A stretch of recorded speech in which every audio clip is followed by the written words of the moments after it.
السلام علیکم. تحریک انصاف والا د ډي چوک ته د تلو او د احتجاج اعلان چې کله نه کړی دی د حکومت نه وارو پار خطا دی، ادارې هم ډېر پریشانې دي او کم اقدامات چې کوي ماته داسې ښکاري کو هندوستان حمله وکړه نو دومره سخت اقدامات منه کوي څومره چې د خپل عوامو حق دباولو دپاره دوی کوي. احتجاج دی خلک به راشي اسلام آباد ته چغې چوغارې به ویزي به دوی سره یره دا ځکه چې دوی بنیادونه کمزوري دي، په جعلي منډیټ راغلي دي. دوی وایي کو عوام په ګڼ شمېر کې راووته نو موږ ته خو بیا په ایرپورټ د تښتېدو لار هم نه میلاویږي. نو په دغه کې هغوی داسې اقدامات وکړي چې هغه احتجاج د ورځې نه مخکې کامیاب کړي. د اسلام آباد کې یو ورځ مخکې ټول اسلام آباد نه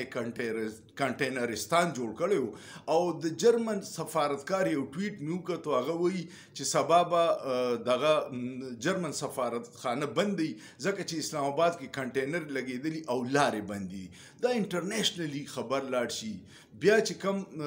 انټرنیټ ورته بند کی یا کم اقدامات کوي هغه انټرنیشنل خبر جوړ شي نو ځان نور په شرمونو شرمي. خو د هغې وجه دا ده چې ته نااهله خلک په اقتدار کې کینې، په غټو پوسټونو یې کېدی، د هغوی محدود سوچ د مسلو د حل کولو هغوی ته صرف یو لاره ښکاري او هغه ټوپک دی، ګولۍ ده، شیلینګ دی. د دې نه علاوه د هغوی په لار بل څه حل په ذهن کې یي نه، ځکه چې د دماغونه واړه دي، سټنټډ ګروت یې شوی دی، ذهني طور مفلوج خلک دي. یو ورځ مخکې موټروی بنده کړه، په موټروی باندې په زرګونو لکونه خلک څوک ایرپورټ ته ځي، څوک خپل کورونو ته ځي، پای کې فیملی ځي، ماشومان یي، هغوی انتهایي په تکلیف کې شي. نو دغه خلک درته خیرې هم کوي، بددعاګانې هم کوي او لعنت هم د باندې کوي. بیا په موټروی نه داسې فوټیج راغلی چې په موټروی خندقونه کنل، بیا یې داسې فوټیج راغلی چې میخونه پکې ټکوهل. نو د دوی دا خیال دی کو عوام په دې طریقو رکاوېدي شو نو دوی به مخکې رکاو کړي، خو په دې طریقو باندې عوام نشي رکاوېدی. د خیبر پښتونخوا نه چې کومه غټه قافله روانه ده هغه لا نه ده رسېدلې او په ډي چوک باندې لوکل خلکو قبضه کړې ده او هغې کې څه غټ لیډر هم نشته. عوام راوتی دی، عوام خپل حق دپاره دی، عوام ویني چې د آیین سره کم مذاق کېږي، عوام ویني چې عدالتونو کې څه حل کېږي، عوام ویني چې په وړو وړو واقعاتو باندې د دهشتګردۍ مقدمات جوړېږي. د عمران خان خویندې پکې گرفتار شوې. عمران خان یو داسې لیډر دی چې پخپله په جیل کې دی، ښځه یې په جیل کې ده، وراره په جیل کې دي، خویندې موږ په جیل کې دي. دومره قرباني مو په تاریخ کې چا پاکستان دپاره نه وي ورکړی او د عوامو دپاره به نه وي ورکړی. د ټول نه پکې یو اهم خبره ده چې کوم روشن بیبي چې کوم 80 کالو زنانه وه او هغه یو 2-3 ورځې مخکې په احتجاج کې گرفتاره شوی وه او بیا هغې جج صاحب زه وایم چې کیدای شي هغه بې موره پیدا شوي، هغه هغې ښځې له 80 کالو ښځې له ریمانډ ورکو، په سبا یې ضمانت شو. د ټولو نه مخکې ډي چوک ته هغه ښځه رسېدلې وه. دا د هغې جذبه ده، دا د خپل قوم سره مینه ده، دا د ازادۍ جذبه ده. بیا په میډیا باندې چمچو افواګانې پیلول شروع کړي چې دوی به ویریږي چې موږ به گورنر راج لګو. علي امین ګنډاپور ورته وایي چې گورنر راج لګوي او که څه لګوي احتجاج به نه رکاویږي. بیا یې د هغې تردید وکړو، بیا یو 17 پیرې دغه بیانونه جاري کول په میډیا باندې چې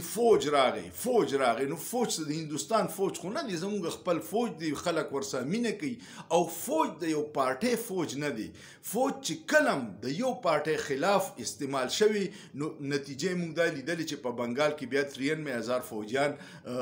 زمونږ قیدیان جوړ شو او ملک 2 ټوټې شو، ځکه چې په 71 کې موږ د شیخ مجیب الرحمن د عوامي منډیټ نو منلې او پیپلز پارټۍ بوټو صاحب او جنرال یحیی سازش وکړو، عوامو له اقتدار ورنکو، چا چې ووټ ګټلی او چا چې اکثریت و نو ملک 2 ټوټې کو. اوس هم کو څوک دا غلط فهمي کې جوړی په دې حکومت کې چې فوج د خپل عوامو مخې ته ودرېږي، دا به غټه بدقسمتي. فوج د یو پارټۍ فوج نه دی، فوج د پاکستان فوج دی او د فوج تربیت په بارډر د دشمن سره شوي. د خپل عوام چې کلم په دنیا کې فوج په عوامو ګولۍ چلولې دا نقصان شوی دی فایده یې نه ده شوی نو څوک کو دغه په ذهن کې ساتي دا به انتهایی بېوقوفه انساني چې فوج به عوامو مخې ته ودرېږي بیا یې دا افواګانې وچلولې چې د پېښور نم سیکیورټي فورسز روان شو فوج د دوی دا وه چې مونږ به دا ویرو چې الیامین ګنډاپور د 1000 ګاډو قافله کې روان دی نو شاته نه بم فوج او مخې نه بم فوج او امین ګنډاپور دی به ویریږي نو کو د فوج نه پس شاته د خیبر پښتونخوا نه نورې قافلې لاړ شي او فوج په عوامو په منځ کې ګیر شي نو دا بدقسمتي نه نو دا افواګانې هغه چمچې چلی چې کم ټول عمر د ملک کې د مفاداتو دغه کړي د خپل ذاتي مفاداتو لپاره د ملک تباہی ته ورسو تاسو ګورئ چې دا انټرنیټ بند دی شیلینګ کیږي او په شیلینګ کې څه دی د خپل حکومت په خپل عوامو چې کم شیل چلی نو کو صحیح شیلو چلی هغه به سترګو ته لږ نقصان کوي ټول ایکسپایر شیل یو چلول ایکسپایر شیل کاټنې پرتی دي چې دا ایکسپایر شوی نو بالکل زهر شوی خو دوی کې اړو دا احساس نشته د انساني حقوق بدترین خلک ورځانې کوي قاضي صاحب ته چې کم وکیل فراډیه ویلو هغه گرفتار دی نو تاسو اندازو کې چې په انساني حقوق باندې د انصاف په کرسي ناس غټ منصف خاموشي نو هغه ته دغه وکیل صاحب چې کم لفظ استعمال کړي دا صحیح دی کو نه دی بیا پکې وګوره چې انټر وایس اف امریکا بی بی سی د جرمن چینلو ټولو دی له هډلاین ورکړه چې ایکسپایر شل او په عوامو باندې تشدد کیږي او کنټینر ټول ملک کې لګېدلی دي بیا یې انټرنیټ بند کو د انټرنیټ چې کم تنظیمونه دي هغوی په هغې باندې ټویټ وکړه چې دا حق رایې دهي نه محرومه کول دا انتهایی نقصان دی نو دا خو دلته وزیر داخله به یې واړه واړه خلک دی هغوی ته د انټرنیشنل د دې نقصانات پته څه ده چې پاکستان دی وخت کې په څومره لوی بحران کې دی الریډي ملک تباه کړی دی اکانمي غرقه ده روزګار نشته کاروبار نشته مایوسي ډیره ده خلک د ملک نه تختی او تاسو ورسره دا اقدامات کوي نقصان بمونه بیا پکې دا خبر شو